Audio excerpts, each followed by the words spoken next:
मान लीजिए आपकी तैनाती किसी ऐसी जगह पर हो जाती है जहाँ पर आप किसी अनुमंडल में जाते हैं। जी सर। वहाँ पर एक स्कूल है, उसमें मिड डे मील योजना चलाई ही जाती है, चलाई जा रही है। जी सर। वहाँ पे कोई थर्ड जेंडर के व्यक्ति का चयन हो जाता है खाना बनाने के लिए, और गांव के लोग कहते हैं कि भाई हमें पसंद नहीं है कि हमारे बच्चे इनके बनाए हुए खाना खाएं। जी सर। और वे कोई विरोध नहीं करते हैं, कोई धरना प्रदर्शन नहीं करते हैं, वे सिंपली अपने बच्चों को उस स्कूल में भेजने से मना कर देते हैं, इनकार कर देते हैं। जी सर। तमाम तरह से लोग समझा के थक चुके हैं कि ये गलत नहीं है, ये सही है, सब कुछ, सारे प्रयास असफल हो चुके हैं। जी सर। आप वहाँ के एसडीएम हैं। जी सर। आप क्या करेंगे? सर सबसे पहले तो मैं अपने स्तर पर वहाँ जाकर वो जो उस गांव के मुखिया हैं या प्रमुख लोग हैं सर, उनसे बात करूँगा। मैं खुद सर उनके हाथ का बना हुआ खाना खाकर उनको सर एक तरह से उदाहरण पेश करूँगा। और सर जब बच्चे ही शिक्षा का आधार हैं, तो और गांव क्षेत्र में सर बहुत जगह ऐसा है कि माँ बाप पढ़े लिखे नहीं है लेकिन बच्चों को पढ़ा रहे हैं।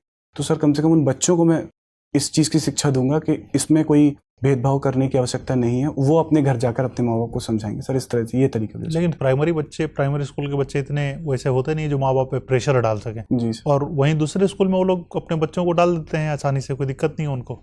सर हम कुछ उदाहरण बताते हैं। नहीं, वो कह रहे हैं कि आप गलत नहीं है, आप सब सही कर रहे हैं, लेकिन बस हमें मंजूर नहीं है, हमें स्वीकार नहीं है। सर उनको इस तरह से बताएंगे कि जो थर्ड जेंडर में जो लोग हैं वो सर अच्छे पदों पे आज पहुंच रहे हैं सर, उनको उस तरह से कह रहे हैं कि सारी बातें स्वीकार है, बस हम अपने बच्चों को स्कूल नहीं भेज रहे हैं, हमारी मर्जी, हमारी स्वतंत्रता है। जी सर। तो उसमें आपको हमारे ऊपर क्यों दबाव डाल रहे हैं? सर दबाव की बात शिक्षित किया जाएगा सर, उनको इस बारे में शिक्षित किया जाएगा कि इसमें भेदभाव करना गलत बात है। और उनको कानूनी सर जो वो ये बताया जाएगा कि थर्ड जेंडर को भी मान्यता दी है भारत सरकार ने, सुप्रीम कोर्ट। क्या कानूनी कार्रवाई आप कर सकते हैं वैसे गार्जियन के ऊपर?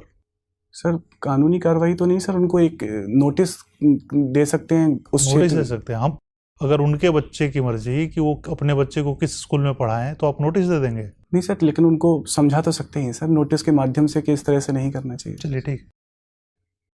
ये बताइए कि अगर आपके पास एक महिला आती हैं जो कहती हैं कि उनके पति को किसी कारणवश गुस्सा आ गया था और किसी प्रकार का डोमेस्टिक वायलेंस उनके साथ हो गया है, अब वो आपसे सलाह लेना चाहती हैं कि वो उन्हें क्या करना चाहिए, आप क्या सलाह देंगे?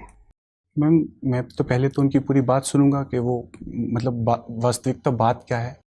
पहले मैं उनको अपने स्तर पर मैं समझाऊंगा कि अगर वो समझ के, या इस तरह का मैम बात नहीं है कि उसकी एफआईआर की जाए या पुलिस में शिकायत की जाए, तो उनको मैम समझा के मैं कि एक मौका और दें, इस तरह से अगर चीज़ें संभल जाएं। और मैम अगर इस तरह का कोई अपराध किया गया है जो मैम मतलब अपराध के दायरे में आता है, अगर इस तरह का कुछ आरोप वो लगा रही हैं, तो मैम सर उनको पुलिस के में जाने के लिए कहूँगा मैं। डोमेस्टिक वायलेंस में क्या लेवल है जिसके बाद एफआईआर होनी चाहिए? मैम ऐसा लेवल तो मतलब नहीं कुछ है, लेकिन अगर कुछ भी अमर्यादित या गैर कानूनी कृत्य किया गया है तो वो मैम अपराध के श्रेणी में आएगा। धन्यवाद। अच्छा, मान लीजिए किसी को फर्स्ट बेबी हुआ। जी सर।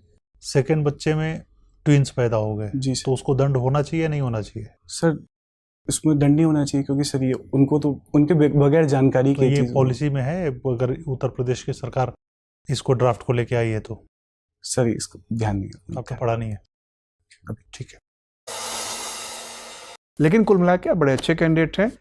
हम उम्मीद कर रहे हैं कि बोर्ड आपसे बहुत खुश होगा और रिजल्ट बहुत अच्छा आना चाहिए। मैं घबरा रहा था सर थोड़ा सा ज़्यादा, पता नहीं। घबराने की कोई ज़रूरत नहीं, आराम से जाइए। हम लोग तो इंटरव्यू ले ही रहे हैं, हम लोग को पता है कि किस तरह के विद्यार्थी जा रहे हैं। आप टॉप 5% विद्यार्थियों में से एक हैं जो जा रहे हैं बिहार। पूरे विश्वास के साथ जाइए। All the best. Thank you sir. एक बात और पूछनी। हाँ सर, मेरा नाम सूर्य प्रताप सिंह सेंगर है। ये चारों अलग अलग शब्द हैं और फॉर्म भरते में सर सूर्य प्रताप चिपक गया है। तो सर ये मतलब इसके लिए कोई मुझे एफिडेविट वगैरह बनवाना पड़ेगा कि सर ये ठीक रहेगा? कोई दिक्कत होगी इस संबंध में सर? अच्छा, वहाँ जो आपने फॉर्म भरा है जो सूर्य प्रताप में गैप नहीं है। बाकी स्पेलिंग वगैरह सब ठीक है, बस सूर्य प्रताप में गैप नहीं है। और मेरे सारे मार्कशीट में, सब डॉक्यूमेंट्स में सूर्य प्रताप सिंह सेंगर चारों अलग शब्द हैं, मतलब सब में गैप है। हाँ, उसको वो ओवरलुक कर देना चाहिए उनको। फिर भी अपनी तरफ से एक एफिडेविट बनवा लूँ इस तरह से? दे दीजिएगा, सेफर साइड। ठीक, चलिए, all the best. Thank you sir. Thank you.